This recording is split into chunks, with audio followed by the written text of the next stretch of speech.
이제 하나님 말씀을 봉독해 올리겠습니다. 하나님 말씀은 사도행전 16장 19절부터 25절까지의 말씀입니다. 세번역 성경으로 읽어드리겠습니다. 그 여자의 주인들은 자기들의 돈벌이의 희망이 끊어진 것을 보고 바울과 실라를 붙잡아서 광장으로 관원들에게로 끌고 갔다. 그리고 그들을 치안관들 앞에 세워놓고 이 사람들은 유대 사람들인데 우리 성을 소란하게 하고 있습니다. 이 사람들은 로마 시민인 우리로서는 받아들일 수도 없고 실천할 수도 없는 부당한 관습을 선전하고 있습니다 하고 말하였다. 무리가 그들을 공격하는데 가세하였다. 그러자 치안관들은 바울과 실라의 옷을 찢어벗기고 그들을 매로 치라고 명령하였다. 이래서 이 명령을 받은 부하들이 그들에게 매질을 많이 한 뒤에 감옥에 가두고 간수에게 그들을 단단히 지키라고 명령하였다. 간수는 이 명령을 받고 그들을 깊은 감방에 가두고서 그들의 발에 착고를 단단히 채웠다. 한밤중에 바울과 실라가 기도하면서 하나님께 찬미의 노래를 부르니 죄수들이 듣고 있었다. 아멘. 맥주감사주일은 이스라엘 백성들이 출애굽해서 첫 번째 보리 농사를 하고 보리를 거두면서 하나님께 감사했던 것에서 출발합니다. 오늘 우리는 보리 농사도 짓지 않는데 도시에 사는 사람이 무슨 맥주감사주일을 지키나 이런 생각이 들기도 합니다. 그런데 맥주감사주일을 하나님께서 이스라엘 백성들에게 성경에 대대로 지키라고 말하셨거든요. 그것은 맥주감사절을 지키는 정신 때문에 그렇습니다. 맥주감사주일은 첫 열매를 거두어서 그 첫 열매를 내 것이라고 여기지 아니하고 하나님의 것으로 드린 것을 의미하는 것입니다. 그러므로 맥주감사주일의 정신은 첫 것은 내 것이 아니고 하나님의 것이다. 이렇게 성별하는 믿음을 우리가 늘 간직하고 배우기 위해서 맥주감사절을 지키라고 말씀하고 있습니다. 이러한 정신 때문에 나온 것이 월삭 기도회, 월삭 예배, 초하루, 첫날 예배 이런 것입니다. 또 이런 첫 열매를 드리는 정신에서 출발하는 것이 바로 11조입니다. 다 모든 것들이 이 첫 열매 정신에서부터 이어지고 비롯되었다라고 하는 것을 기억하시면 정말 좋겠습니다. 우리가 인생을 살다 보면 내가 원치 않는 일들을 만날 때가 있습니다. 누가 이 세상에 갑자기 가난해지고 싶겠습니까? 누가 인생을 살다가 병이 들어서 병상에 눕고 싶은 사람이 있겠습니까? 누가 사랑하는 사람과 헤어지는 아픔을 맛보고 싶은 사람이 있겠습니까? 누가 자유를 빼앗기고 옥에 들어가는 그런 고난을 당하고 싶은 사람이 있겠습니까? 그러나 우리가 인생을 살다 보면 정말 예기치도 않게 뜻하지도 않게 고난이 몰려오고 환난이 다가와서 내가 생각하지 않는 환경 속으로 우리가 빠져들어갈 때가 있습니다. 그럴 때 감사할 수 있느냐? 그럴 때 기뻐할 수 있느냐? 성경은 우리에게 그렇게 묻고 있습니다. 여러분, 성경에 보면 다니엘의 세 친구 사드락과 메삭과 아벳느고는 하나님을 잘 섬기다가 원치 않는 상황 속에 들어갔습니다. 극렬히 타는 풀무불 속에 들어갔지만, 용광로와 같은 불 속에 들어갔지만 그들은 이렇게 고백합니다. 우리가 우상 숭배하지 않고 오직 하나님만 섬기기로 작정하면 그것 때문에 용광로와 같은 불에 들어간다고 할지라도 하나님이 그 불 속에서 우리를 건져내실 것입니다. 하나님의 능력이 있고 권세가 있어서 우리를 극렬히 타는 풀무불 속에서 건져내실 것입니다. 그런데 그리 아니하실지라도 왕이 세운 금신상에게는 절하지 아니할 줄을 아옵소서라고 말합니다. 그러니까 내가 생각한 대로 상황이 펼쳐지지 않아도, 내가 원하는 대로 모든 일들이 해결되지 않아도 나는 여전히 하나님을 신뢰하고, 나는 여전히 하나님을 의지하고, 나는 여전히 하나님께 감사하는 삶을 살겠다고 고백하는 것입니다. 다니엘도 왕의 조서에 어인이 찍힌 것을 알고서도 30일 동안은 누구에게도 기도하지 말고, 30일 동안 누구에게도 예배하지 말고, 30일 동안은 누구에게도 제사 드릴 수 없다 하는 명령이 내려진 것을 알고서도 자기 집에 가서는 예루살렘을 향한 창문을 열고, 예루살렘 쪽을 향한 창문을 열고 늘 하던 대로 하나님께 감사하였다고 성경은 그렇게 기록하고 있습니다. 우리 모든 그리스도인들이 가장 좋아하는 성경 구절 중에 하나는 데살로니가전서 5장 15, 16, 17절입니다. 항상 기뻐하라, 쉬지 말고 기도하라, 범사에 감사하라. 이는 그리스도 예수 안에서 너희를 향하신 하나님의 뜻이니라고 하는 말씀을 좋아하지 않는 성도들은 거의 없는 것 같습니다.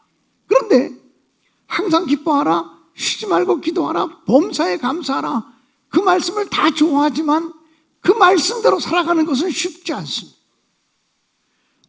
쉬지 않고 기도하는 것도 쉽지 않지만 항상 기뻐하고 모든 일에 감사하는 것이 쉽지 않습니다. 우리가 인생을 살다 보면 감사할 일도 있고 감사하지 못할 일도 있지 않습니까? 기뻐할 일도 있고 기뻐하지 못할 일도 있지 않습니까?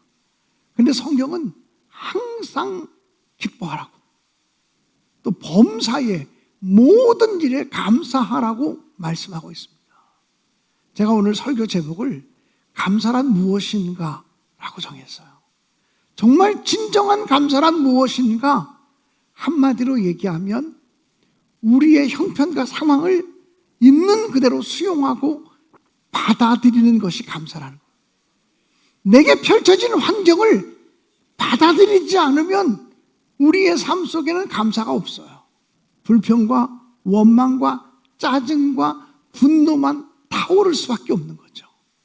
내게 펼쳐진 환경을 믿음으로 수용하고 받아들이는 게 감사라고 하는 사실을 잊지 마시기를 주님의 이름으로 간절히 축원합니다.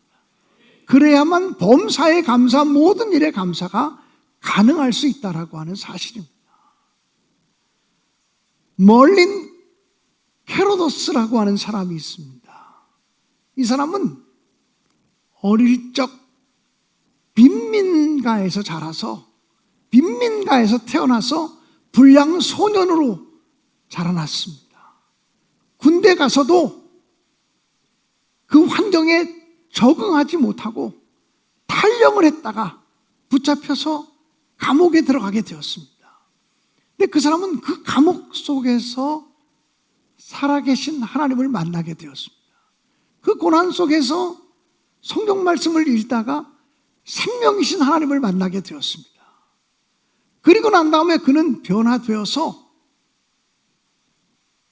군인들을 위해서 헌신하는 군목이 되어서 충성했던 사람이었습니다.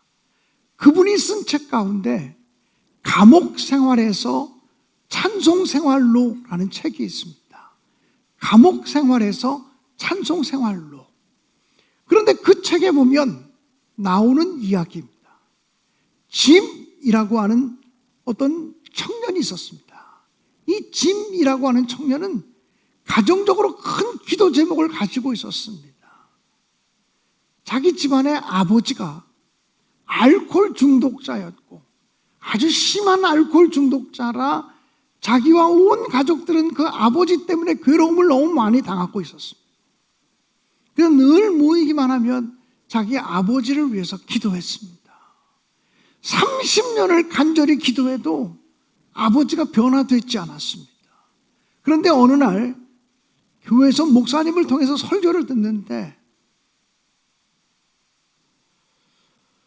범사에 감사하고 찬송하라고 하는 말씀을 듣게 되었습니다.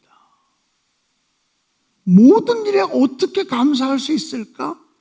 이런 생각을 하면서 그날 설교 말씀에 자기를 비추어 보았습니다. 내가 우리 아버지를 위해서, 또 우리 가족들이 우리 아버지를 위해서 끊임없이 30년을 기도했는데 아버지를 인하여 감사 기도를 드린 적이 있었을까?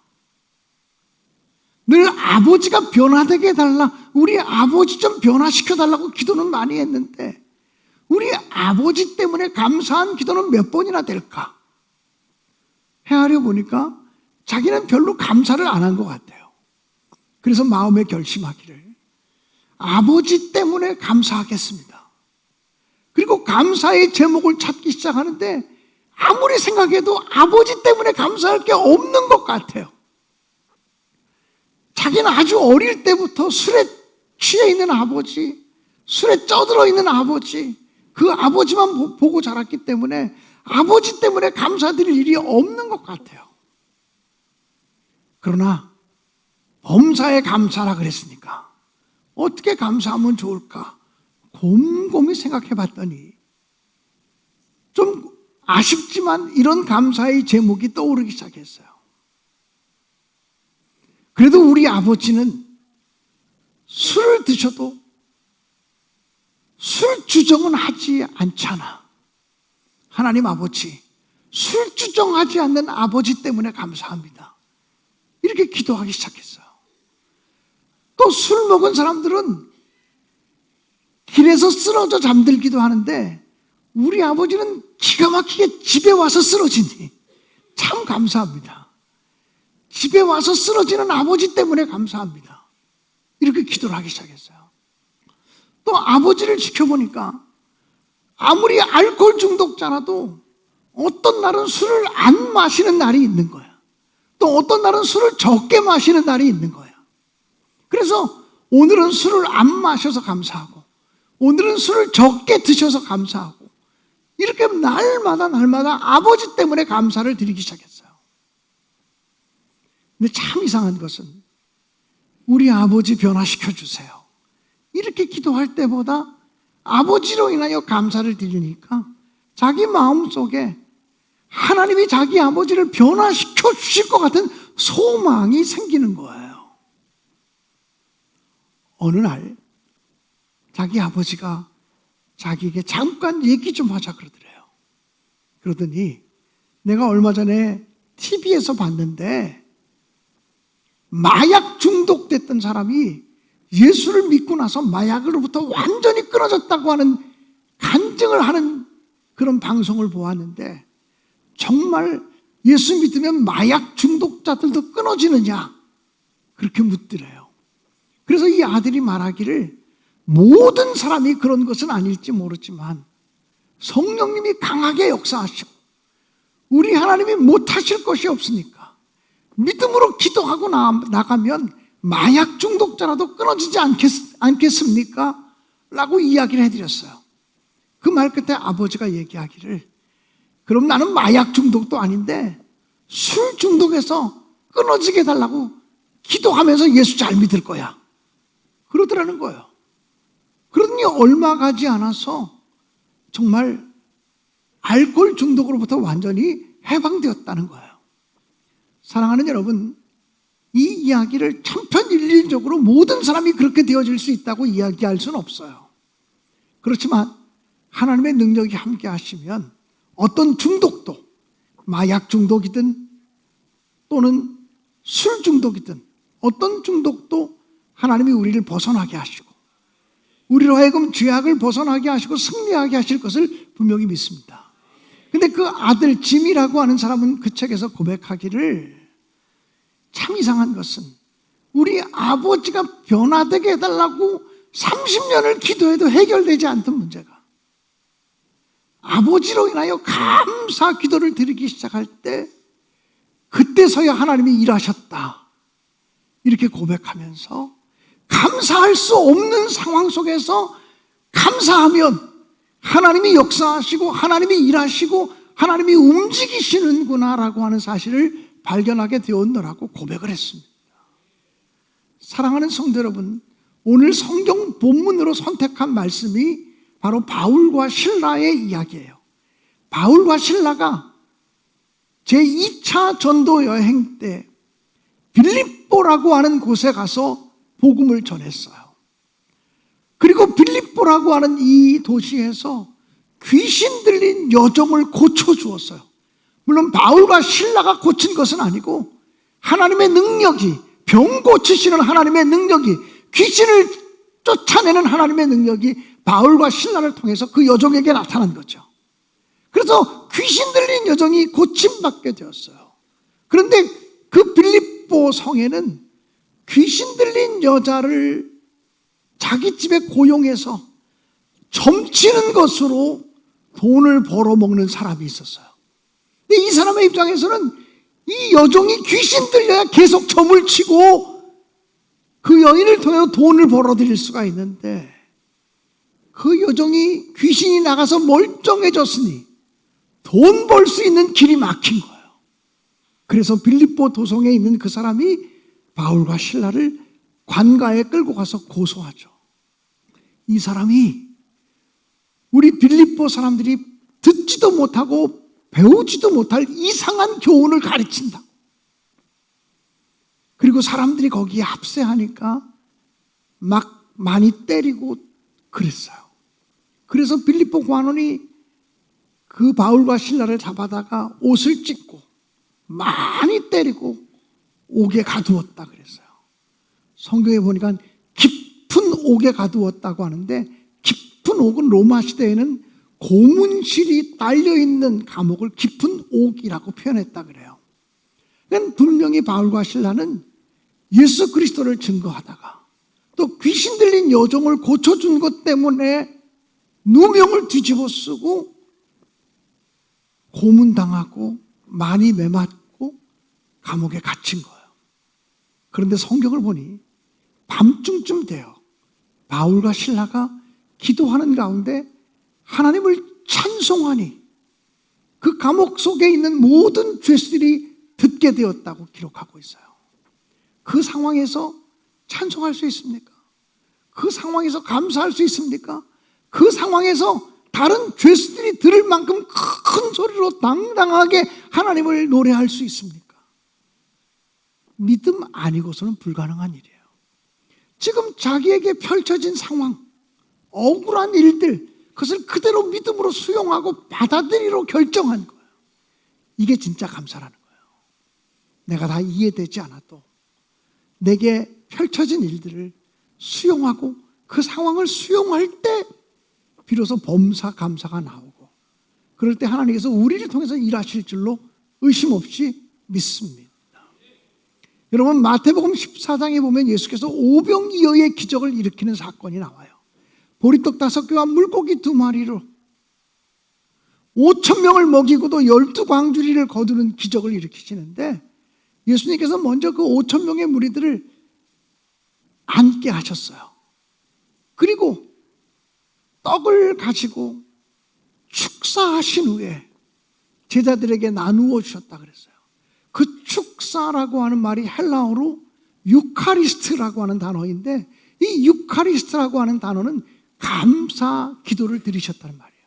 감사하셨다는 말이에요. 다시 말하면 예수님은 당신의 찢길 몸, 당신의 흘릴 피를 놓고도 감사하셨어요. 이 성찬식을 가리켜서 유카리스트라 그래요. 감사의 축제라는 거예요. 그래서 예수께서 성찬 예식을 행하실 때 이 떡은 너희를 위하는 나의 몸이니 이래요. 이 잔은 너희를 향한 나의 피니 이래요. 예수님은 자기 자신의 찢겨질 몸을 가지고 감사하시고 흘려질 피를 가지고 감사하셨다는 거예요. 사랑하는 여러분, 예수님께서도 오병이어의 기적을 일으키시기 전에 유카리스트 먼저 감사하셨어요. 감사가 바로 기적을 불러온다라고 하는 사실이 있죠. 상황이 좋아진 다음에, 형편이 좋아진 다음에 감사하지 마시고 믿음으로 내 상황을 수용하면서 감사를 선포하시기를 주님의 이름으로 간절히 축원합니다. 시편 37편 4절에 보면 이렇게 기록이 되어져 있어요. 또 여호와를 기뻐하라. 그가 내 마음의 소원을 내게 이루어 주시리로다. 하나님을 기뻐하면 우리 마음의 소원을 이루어 주시겠다는 거예요.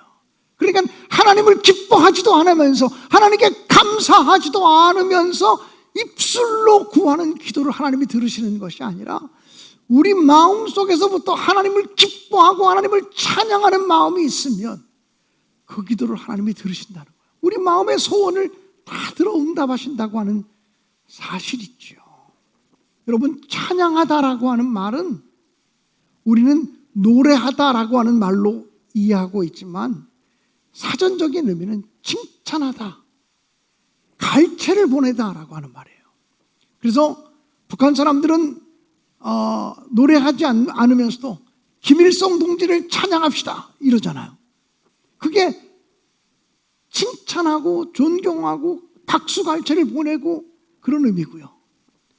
또 더 넓은 의미로 말하면 찬양한다는 말은 인정한다, 받아들인다는 말이에요. 하나님을 인정하고 하나님을 받아들이는 것이 찬양이란 말이죠. 하나님이 행하신 일 아직 내가 다 이해되지 않아, 내 마음에 불편해. 그렇지만 하나님이 행하신 일은 선하신 일일 줄로 믿고 인정하고 받아들이고 그 형편을 수용하면서 감사할 때 이 고백이 진짜 하나님이 받으시는 감사의 고백이라는 것입니다. 사랑하는 여러분, 첫 열매를 드리면서, 가장 귀한 것이지만 첫 열매를 드리면 하나님이 모든 것을 채우실 것이라고 하는 믿음을 갖고 살아가시는 여러분 한 분 한 분이 되시기를 주님의 이름으로 간절히 축원합니다. 언제나 내 삶에서 첫 열매가 무엇인가? 첫 열매는 내 것이 아니고 주님의 것이다.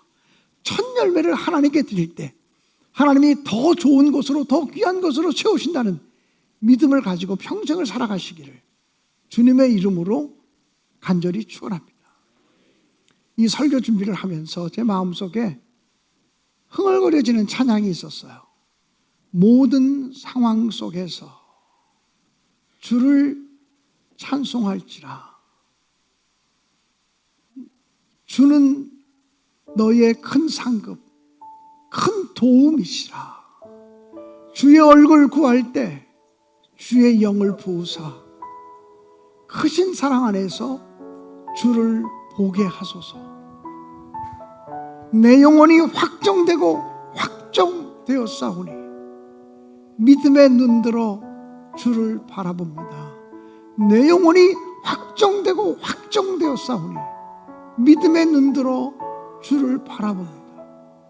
이 고백을 가지고 우리가 하나님을 찬양하기로, 하나님께 감사하기로 결단하시는 이 시간 되시기를 주님의 이름으로 간절히 기원합니다.